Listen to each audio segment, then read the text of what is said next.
All right, Shalom Akim, all praises, honor, and glory goes to Yahweh, Ba'Shem Yahushai, Ba'Shem Rakakwadash. Double honors to the apostles and elders of Great Millstone. Peace and blessing to the Akim out there pushing his word in truth and sincerity. Okay, so I just want to do a quick video on two articles that I have here off RT.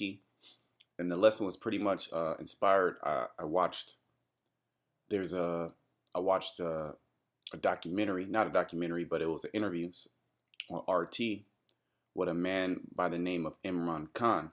Okay, so Imran Khan, he's a member of the Pakistani National Assembly and a leader of Pakistan Movement of Justice. And basically, in the article and in the interview, he was saying how America has used Pakistan, and now America is just now America's want to put Pakistan on the terrorist list, and how pretty much America's intervention and Pakistan's participation in the war on terror, okay, after 9/11, when the war on terror, when they went into Afghanistan, when they went into Iraq, okay, pretty much he's saying that it has destroyed their economy, you know, and they want justice. So this is just more indicative of the times that we're in, where the nations that were, you know, Confederate, meaning the allies of America, they're turning against America because of ill practices. All right, because the America says one thing and they totally do the opposite. All right, so here's an article, and I'll put the articles in the description box. It says, "Never fight someone else's war. U.S. aid brought Pakistan more losses than benefits," says Imran Khan. Okay, because the aid, see, America will give you aid in the form of Federal Reserve notes, okay, in the form of food rations. At the whole time, it doesn't even solve the problem of how, it doesn't even compare to amount of damage America does to your country. All right, so all these nations are seeing that America's aid is BS. And, you know, Pakistan, they've been talking about this for a while because America's just abandoning Pakistan now, you know. This is an article. It's U.S. security funding for Pakistan cost the country dearly, as the damage caused by fighting someone else's war was much higher than the benefit of aid. You see that? A prominent Pakistani opposition figure, Imran Khan, told RT. Okay. Because Pakistan, as he was saying in the interview, Pakistan had nothing to do with the war on terror, and had nothing to do with 9/11. There was no so-called insurgents. There was no Taliban. There was no ISIS. But see, they went ahead and they took America's aid, and it has destroyed their country. So I just want to kind of go, let me just skip around. This is a quote. It says, "There is a problem, unfortunately, that the American policy of using a one-dimensional military solution to problems in Afghanistan has led not only to the longest war, but it has caused immense problems to Pakistan," Khan told RT. Okay, in that one-dimensional military solution, you should already know. All right, so you have been fooled by the so-called white man. Okay, the reason why the white man, okay, the so-called white man, he's one-dimensional, is because he is a man of war. Meaning his sword was a blessing. The sword the Lord gave Esau, because that's his biblical name. He gave Esau a blessing, and the blessing was a sword. And that's how he was going to live. Let me pull up this scripture, and that's the reason why Esau is one-dimensional. And when he comes into a nation, when he comes into a country, all right, destruction follows him. Okay, you see that? Destruction follows him.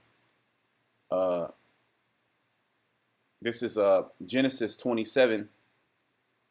Let me just go right to the point, and you can read the story. You can read in Genesis 27 about the blessing that Jacob and Esau was received from their father Isaac, and pretty much Jacob got the blessing. He got the blessing as a firstborn because Esau sold his birthright, and then Esau, he cried and he got a blessing also. So let's read the blessing of Esau, and it lines up directly with what's his name, Imran Khan said, okay. And Esau said unto his father, "Has thou one but one blessing, my father? Bless me, even me also, O my father." And Esau lifted up his voice and wept.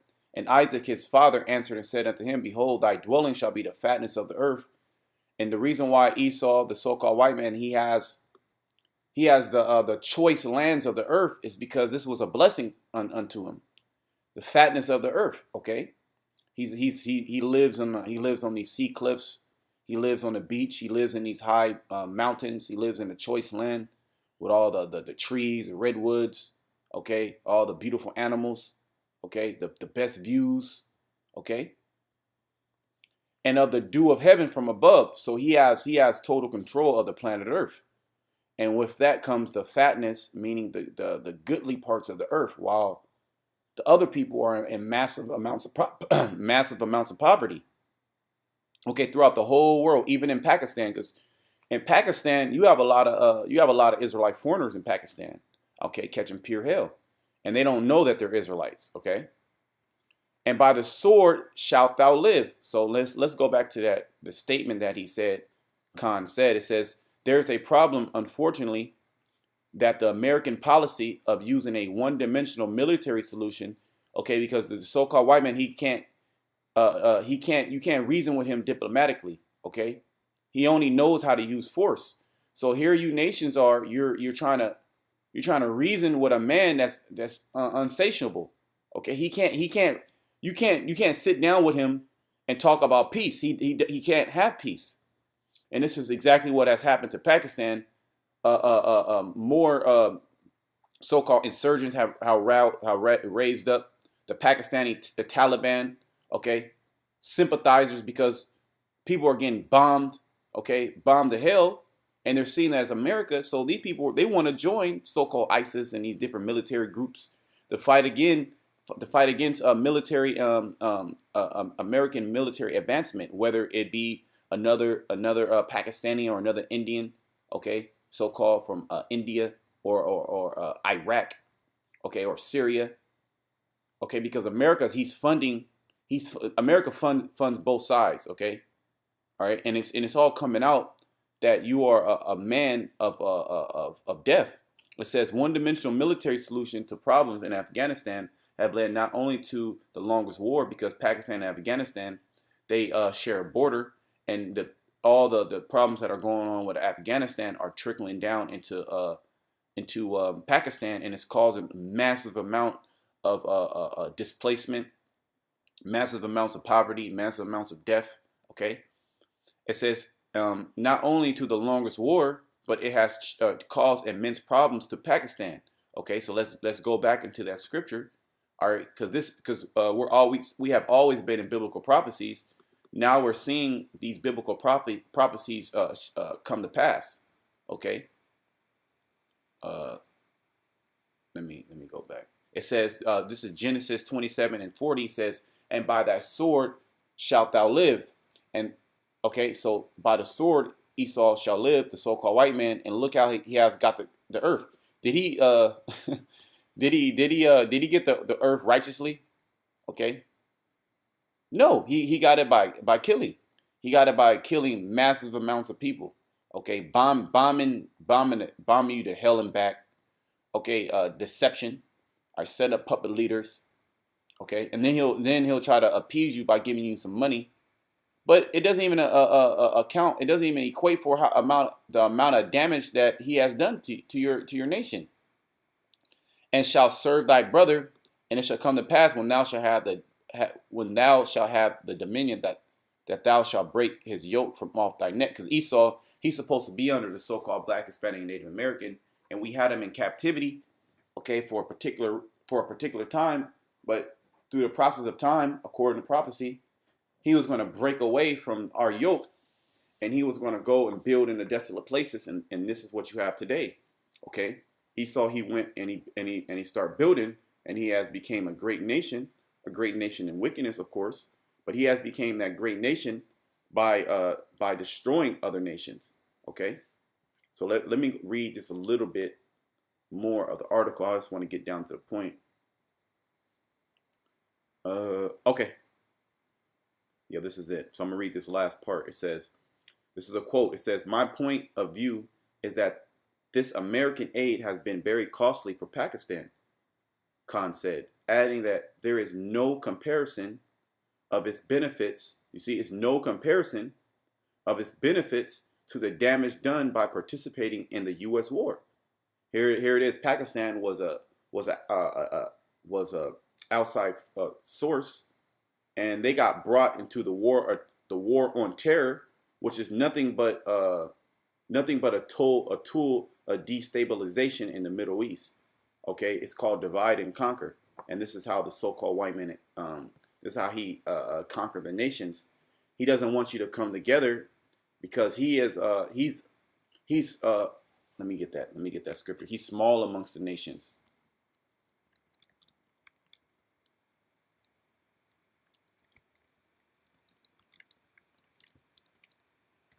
Okay, meaning he's very insignificant, even though he's the least of the nations, meaning so like it, meaning he's not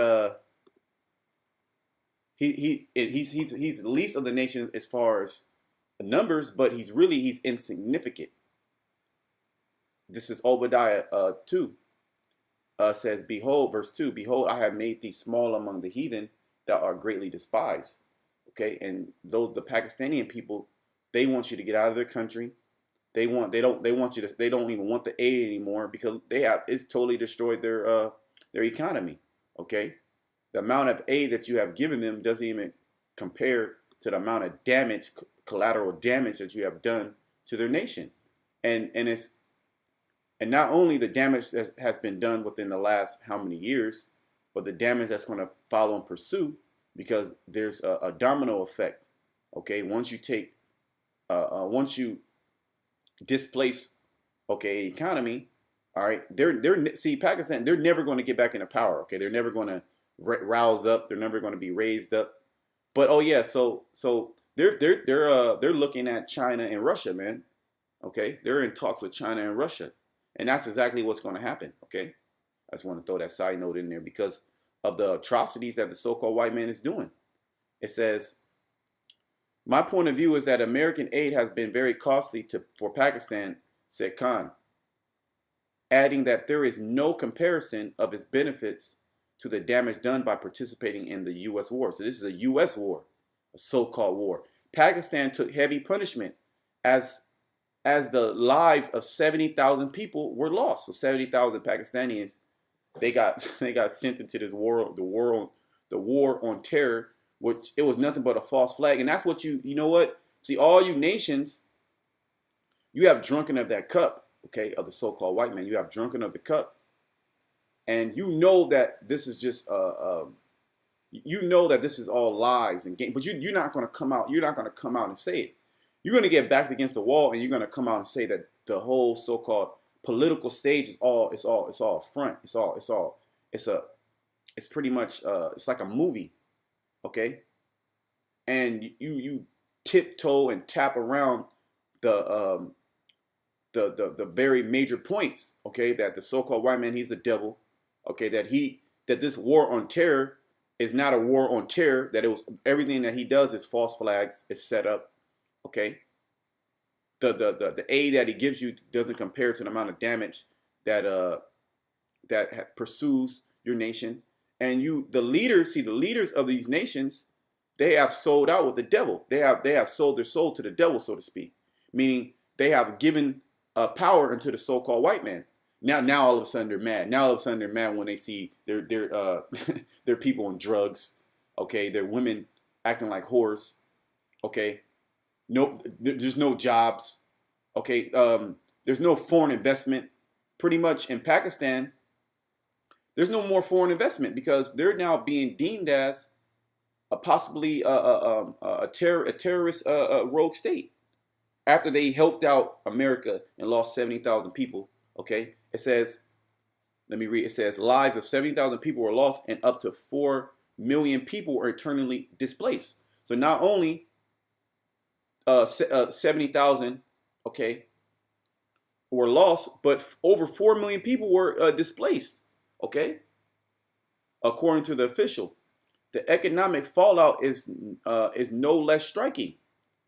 The economic loss, about 100 billion, and much of the economy's tribal and border areas are devastated.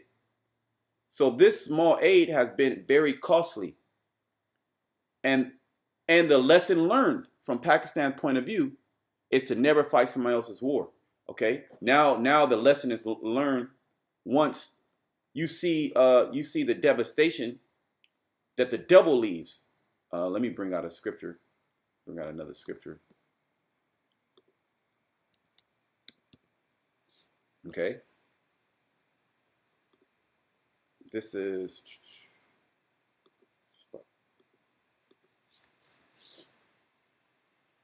this is Micah 2:1. Woe to them that devise iniquity and work evil upon their beds when it is morning.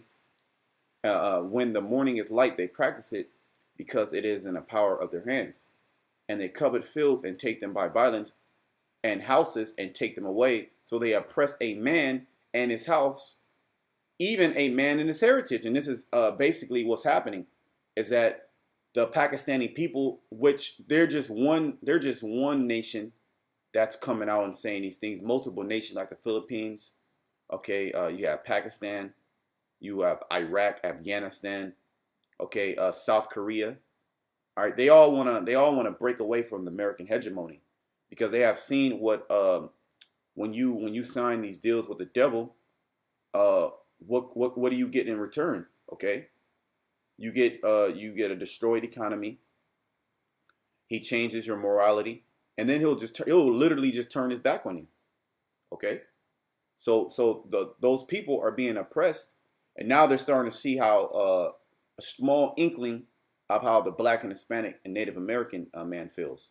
Okay, you like to say, oh, go get a job. Well, the so-called white man sets it up so where you can't get a job. Okay, and if you do get a job, you got to get a slave wage. Okay, you got to get a slave wage. You got to chop your beard off. You got to be you got to have a bald head. You got to smile when a so-called white man comes in the room. Okay, so look, man, we ain't gonna be slaves like you people. All right, you let the white man come into your country and totally destroy it. Now all of a sudden you're mad. But this is what you nations get. But this is this is an example of how the prophecy talks about, okay, Esau losing his allies. So let me bring that out. Obadiah 1:7 says, all the men of thy confederacy have brought thee even to the border. Okay, because Pakistan was confederate with United States. Okay, they participated in the so-called war on terror. Are their ally? The men that were at peace with thee have deceived thee and prevailed against thee. They that eat thy bread have laid a wound under thee. There is no understanding in him. So that bread means that aid. Okay, and you gave Pakistan 20 billion for going and killing how many people? All right, as pretty much hush money. But that doesn't even compare to the amount of damage that has followed and pursued with that aid. And furthermore, the aid actually, when you go into it, it pretty much, they're saying like 80% of the aid all right, is nowhere to be found.